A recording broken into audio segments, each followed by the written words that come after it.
Saya kira pada masa yang lampau orang sudah tahu, bisa mengidentifikasi soal tanah, soal kemiringan lahan, soal cocok tidaknya lahan untuk tanaman. Mereka sudah punya konsep-konsep seperti itu, ya. Hanya mungkin itu pengetahuan itu tidak sampai pada kita, ya kan, karena tidak dituliskan. Ya. Tapi mereka tentu punya hal seperti itu. Kalau mereka tidak memiliki, tentu sulit mereka untuk melakukan adaptasi terhadap alam.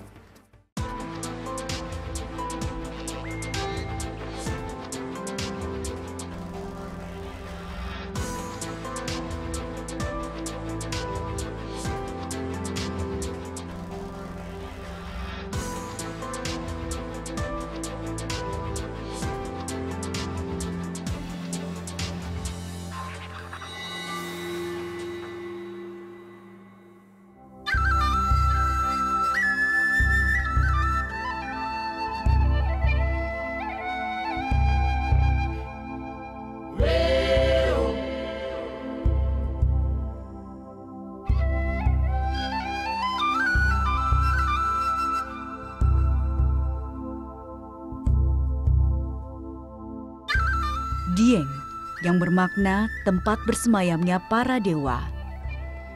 Sesungguhnya adalah kaldera gunung api purba yang dikelilingi gunung api aktif. Uniknya, di lokasi yang rawan bencana tersebut, para leluhur kita justru membangun tempat peribadatan yang berbentuk candi.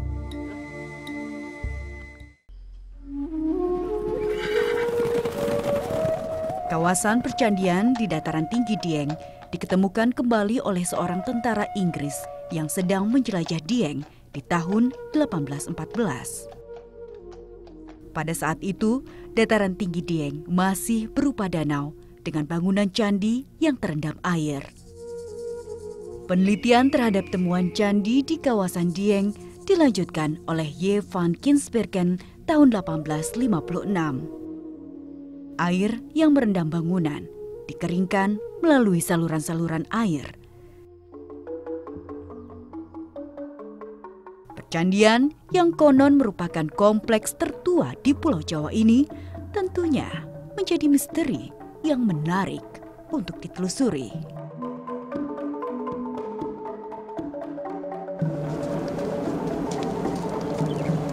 Kecanggihan teknologi leluhur pada zaman dulu masih bisa kita saksikan di kawasan dataran tinggi Dieng ini. Beberapa buktinya adanya candi-candi dan sebuah situs pemukiman kuno. Dan kali ini saya akan mencoba menelusuri kawasan ini.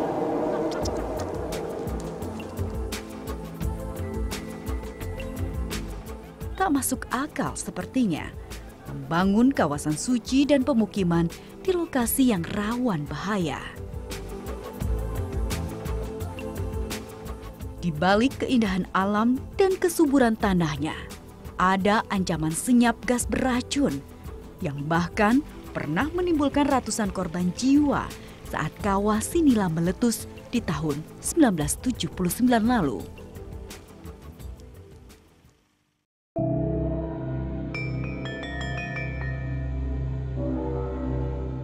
Apa yang menjadi pertimbangan para leluhur membangun kawasan suci di kaldera gunung berapi?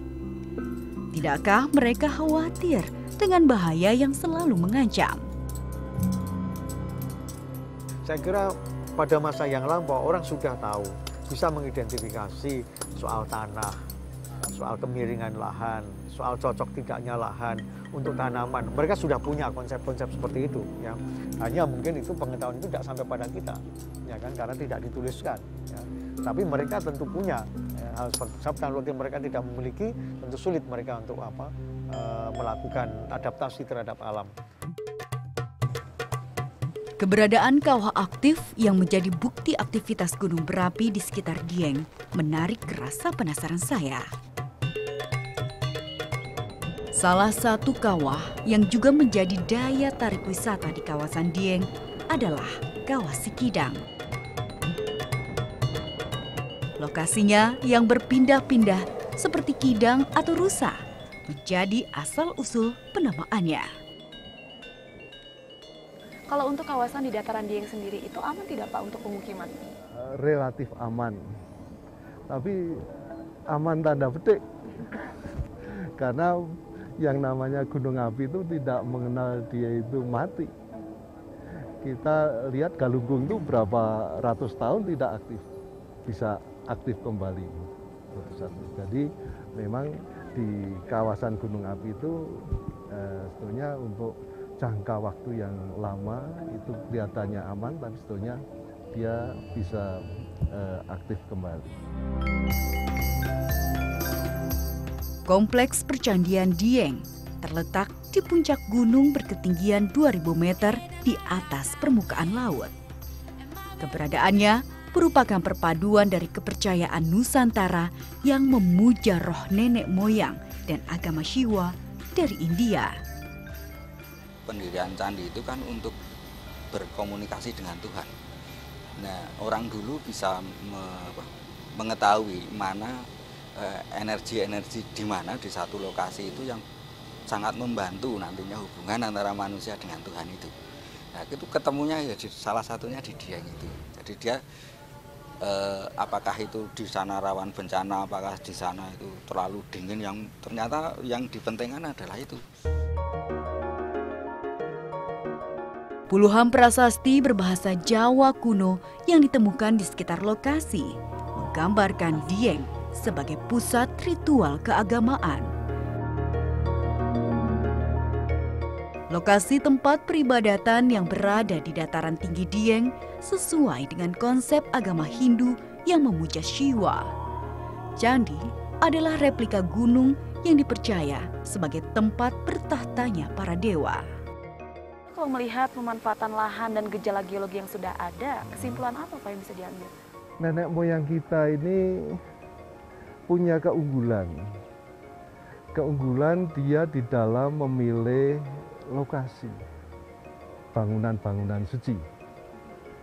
Ada yang di puncak gunung, di lereng gunung, dan kebanyakan mereka itu erat sekali hubungannya dengan lingkungan air. Dataran tinggi Dieng diyakini memiliki kawasan percandian yang sangat luas, sekitar 90 hektar. Sayangnya, baru sebagian kecil saja yang berhasil direstorasi. Kompleks Candi Arjuna terdiri dari 5 bangunan candi dan menjadi daya tarik utama wisatawan karena keindahan panoramanya.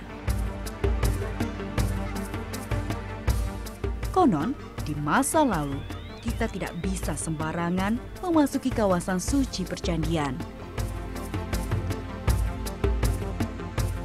Para peziarah harus melewati jalan setapak berupa situs tangga yang disebut Ondo Budo. Situs berupa pancuran yang disebut Tuk Bimo Lukar menarik perhatian saya.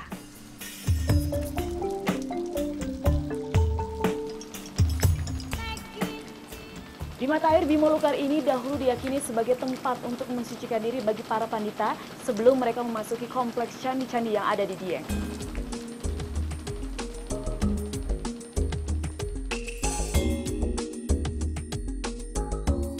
Sebelah timur kompleks Candi Arjuna di dekat jalan masuk terdapat situs yang terdiri dari umpak-umpak batu yang disebut Dharmasala. Terdapat pula pendopo baru yang dibangun sebagai bentuk perwujudan umpak-umpak tersebut. 2 buah sumur yang disucikan menjadi bagian yang tak terpisahkan dari ritual peribadatan di Candi Arjuna.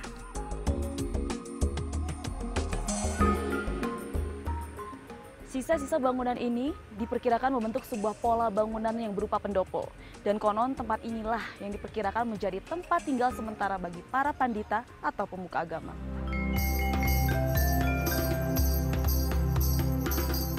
Kompleks Candi Arjuna terletak di Desa Dieng Kulon, Kabupaten Banjarnegara, Jawa Tengah.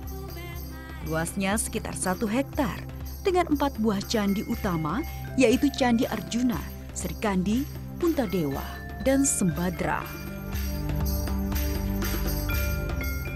1 candi pendamping yang berhadapan dengan Candi Arjuna dinamai Candi Semar. Melihat perbedaan bentuk serta ornamen di setiap candi mengindikasikan masa pembangunan yang berbeda. Candi Arjuna diduga dibangun paling awal, sementara Candi Sembadra paling akhir. Kalau masanya panjang tentu ada tren-tren arsitektur yang waktu itu disukai ya. Jadi seperti Bima, jelas itu Indianya terasa sekali. Kemudian ada berkembang menjadi candi-candi yang baru, berkembang lagi, tambah candi lagi, itu arsitekturnya berbeda-beda. Tapi ada ciri khas Dieng itu ada semua.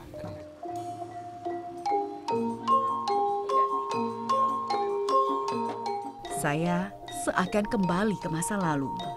Masa di mana peradaban mencapai puncak keemasannya di Tanah Kayangan, pusat Jawa.